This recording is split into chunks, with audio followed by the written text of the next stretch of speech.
Traders, I'm looking at Bitcoin. I'm going to go to a 4-hour time frame. So what we have here now is a shift in this downtrend. Okay, we've got this breakout, bullish breakout. My bias is long, given how far this has traveled. There's a lot of momentum behind that, but I won't be getting involved at the current level. So what I'm interested in is, well, we have this price range. If we grab the Fibonacci and we pull it from the swing low to swing high, see the 50 to 61.8, that's the equilibrium on this move here, this price swing here. I'd be interested in possibly getting long around the 50%.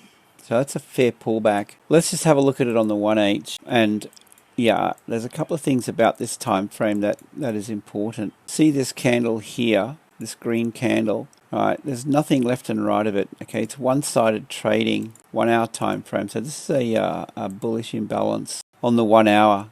Okay, so it's one-sided bullish. Mainly buy orders through here, and then we get this value area, and then we have another imbalance through here as well.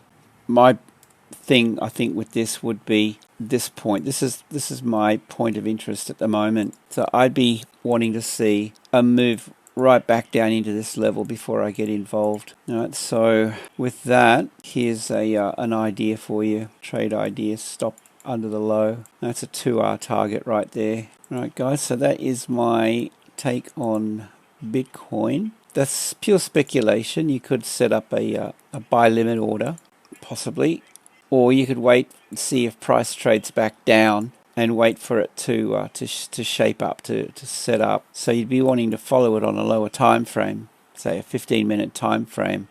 Watch it, if it's trending down, and then you want to see it range a little bit here, and then something like that could work. Okay, guys, that's my take on Bitcoin. I'd love to hear your comments. Definitely leave a comment below. With that, hope you have a great day. Safe trading, and we'll see you in the next video.